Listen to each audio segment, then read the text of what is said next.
지금 여러분들이 보고 계신 거는 수조라고 보시면 됩니다.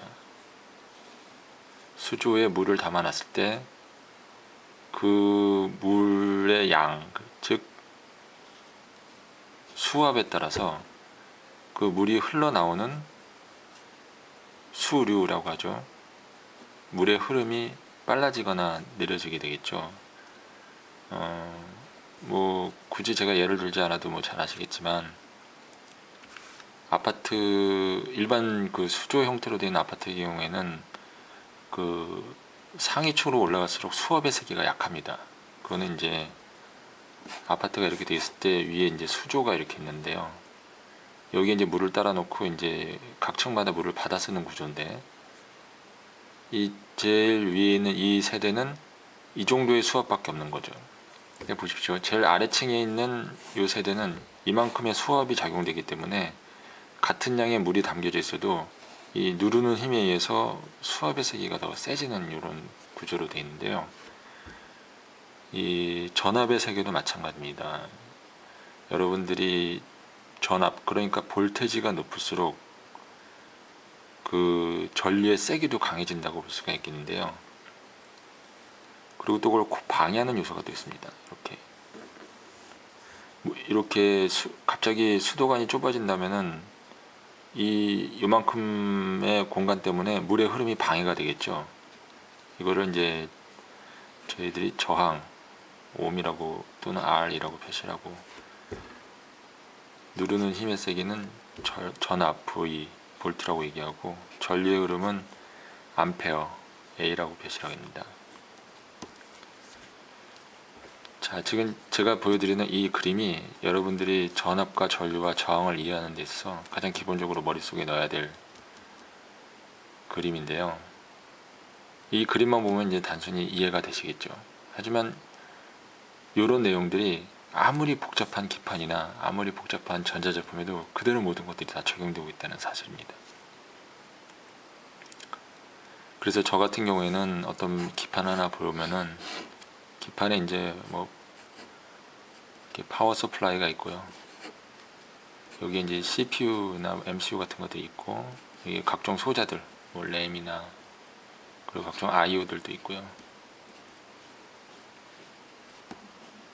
이런 기판들이 있을 때 저는 한눈을 이렇게 딱 느낌이 옵니다. 이쪽에서 이제 전압이 공급돼서 전류가 흘러가지고 이 중에서 가장 전류를 많이 잡아먹는 소자가 어떤 건지, 그 다음이 어떤 건지, 그리고 여기 IO에 뭔가 요구가 왔을 때 전류가 얘가 용량이 딸릴지 안 딸릴지, 이런 것들이 마치 그 지도에 보면은 이렇게 등고선이 있지 않습니까? 등고선. 이 부분이 산이 높은 부분이고 산이 낮은 부분이고, 이런 걸 갖다 이제 지도를 독해하는 사람들이 딱 그림, 평면의 그림이지만 그 지도의 높낮이를 이렇게 파악할 수 있듯이, 저 같은 경우에는 이제 기판을 보면은 이 전류의 흐름이나 전압의 쓰임, 이런 것들이 대충 느낌이 옵니다. 그래가지고 전압이 공급되는 그 경로를 따라서 PCB를 그릴 때 패턴들을 배치를 하죠. 이게 이제 아파트로 보면은 하나의 커다란 건물 안에 수도관을 배치하는 거랑 똑같습니다.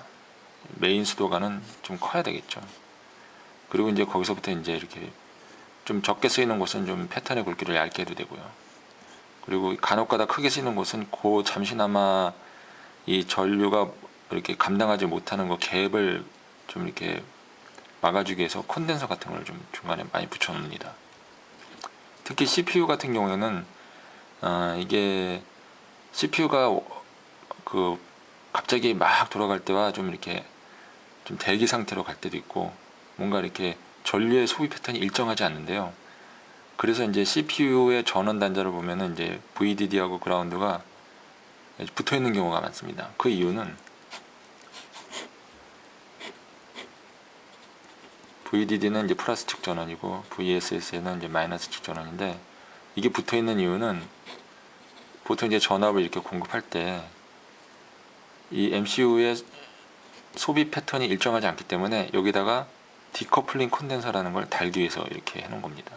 디커플링 콘덴서의 역할은 갑자기 전류가 적게 소비되다가 많이 소비될 때 순간적으로 이 전압이 얘가 원하는 전개 양을 순간적으로 커버를 못하는 경우가 있습니다. 그래서 그때는 이제 디커플링 컨덴서에서 아주 짧은 순간이기 때문에 굉장히 작은 용량도 104나 103 정도 붙이면 되는데요. 작은 용량의 컨덴서만으로도 충분히 그 순간적인 위기를 모면할 수 있습니다. 보통 MCU에는 여러 개의 VDD, VSP이 존재하죠. 각각의 VDD, VSS 핀에다가 다 이렇게 디포클링 컨덴서를 연결해 놓으면은 이 MCU가 소비되는 그 전류 패턴에도 크게 영향을 받지 않고 안정적으로 회로가 구동되게 됩니다. 그래서 이제 PCB를 설계할 때 이런 패턴의 두께라든가 콘덴서의 위치, 특히 이런 MCU나 이런 IC, 메모리 같은 소자 주변에 특히 TTL이나 CMOS 칩 주변에는 디커플링 콘덴서를 반드시 붙여줘야 되고요. 특히 I/O 같은 경우에는 I/O에 이제 전류를 많이 소비하는 모스펫이나 TR 같은 소자가 있다고 했을 때, 이때는 이제 평균적으로 소비하는 전류가 뭐 50mA인데 갑자기 얘가 기동이 되기 시작하면서 막 100mA, 200mA까지 올라가거든요. 그러면 이 파워가 그걸 감당할 수 있어야 됩니다. 그래서 이 모든 전류를 최대 맥시멈 소비되는 게 예를 들어서 500mA 정도가 예상이 된다. 그럼 최소한 얘는 한 1A 정도까지 커버할 수 있는 그런 파워로 설계를 해줘야 됩니다. 그래서 모든 파워 칩마다 자기가 핸들링할 수 있는 맥시멈 전류치가 다 표시가 되어 있고요. 여러분들이 설계하고자 하는 이 보드에 맞는 그런 파워 소자를 골라내야 되겠죠. 그리고 이제 그걸 갖다가 이제 넣어줘야 되고, 특히 이 I/O 소자, 특히 팻이나 FET나 TR 같은 경우에는 갑자기 얘가 전류를 많이 소비하게 되면은 그로 인해서 열이 많이 발생하게 됩니다. 그럼 그 열을 어떻게 방출시켜 줄 것인가, 그것도 고려를 해야 되는데요. 보통 이제 방열판 가지고 모자랄 경우에는 이제 팬까지도 넣게 되는 거죠. 가장 좋은 거는 일단 이쪽에 패턴을 좀 여유롭게, 공간을 좀 여유롭게 확보해 가지고 각각의 소재마다 좀 간격을 좀 많이 벌려두는 겁니다. 너무 촘촘하게 묶어 놓으면은 그 부분에서 열이 너무 발생해 가지고 그게 기판에 좋지 않은 영향을 주게 되거든요.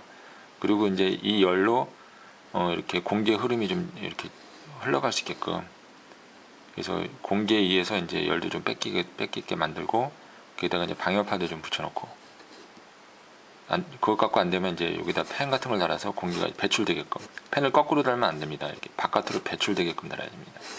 이렇게 해서 하나의 시스템을 완성하는 거죠. 여러분이 보시는 것처럼 이 아파트 건축 설계를 하시는 분들이 수도관 배관하는 그 원리나 이 하나의 PCB에서 전류의 흐름을 설계하는 원리나 어떻게 보면은 비슷합니다. 비슷한데 이제 초보자들은 이런 걸 잘 캐치를 못해 가지고 오동작이 나는 보드를 만들기 쉽고요. 아무리 이런 걸 설계 잘 해도 전류가 딸린다면 제대로 동작할 수가 없겠죠. 특히 이런 I/O 설계할 때 발열 설계를 잘 하지 못해 가지고 뭐 겨울철에는 이상 없이 동작했는데 한여름에는 갑자기 뻗는다든가 이런 보드를 설계하기 쉽습니다. 이런 것들은 아무래도 어떤 경험이나 노하우에서부터 이제 얻는 게 많을 텐데요. 책에서는 이런 부분들을 잘 설명하기가 어렵습니다. 책은 이론이나 이제 원리에 입각해서 이제 설명을 하고 있고요. 이런 것들은 이제 좀 전자 분야를 오랫동안 설계해 보신 분들이 경험에 의해서 알게 되는 거라서 뭐 오늘 제가 설명드린 내용을 가지고도 충분하지 않습니다. 이외에도 이제 노이즈를 막는 방법이라든가 전원을 분리해서 설계하는 방법, 그리고 제어단과 I/O단을 완전히 전류를 떨어뜨리는 방법도 있습니다. 그 포토커플러 같은 아이솔레이션 칩을 써가지고 이쪽에서 I/O단에서 아무리 쇼트가 일어나도 이 CPU단은 이상이 없게끔 얘는 정상적으로 돌아가고, 왜냐면 얘가 다른 일도 하고 있을 테니까요. 통신도 하고 뭐 여러가지 뭐 컨트롤 인터페이스도 하고 있을 텐데, 이 I/O 하나 죽었다고 얘가 전체가 죽으면 안 되니까요. 그런 것들까지 이제 다 고려를 해서 설계를 해야 되고, 또 요즘 많이 이슈가 되는 게 EMI 설계라고 있습니다. 아무리 설계를 잘해도 이게 외부에 있는 기계에 전자파로 영향을 주면 안 됩니다. 그래서 이제 차폐를 시켜야 되겠죠. 금속으로 다 둘러싸는 방법이 있고요. 그렇게 되면 이제 원가가 많이 올라가니까 금속으로 둘러싸는 게 가장 좋지만, 그렇게 하지 못할 경우는 차선책으로 이 전압이 유입되는 부분이나 또 이런 바깥으로 안테나 역할을 해서 어떤 전파가 나갈 수 있는 부분들을 잘 캐치해가지고 그런 부분들에 차폐 소자들을 갖다 달아주는 거죠. 그렇게 해서 설계를 해서 EMI까지 검증까지 이렇게 받을 수 있게끔 그렇게 하는 테크닉이 필요합니다.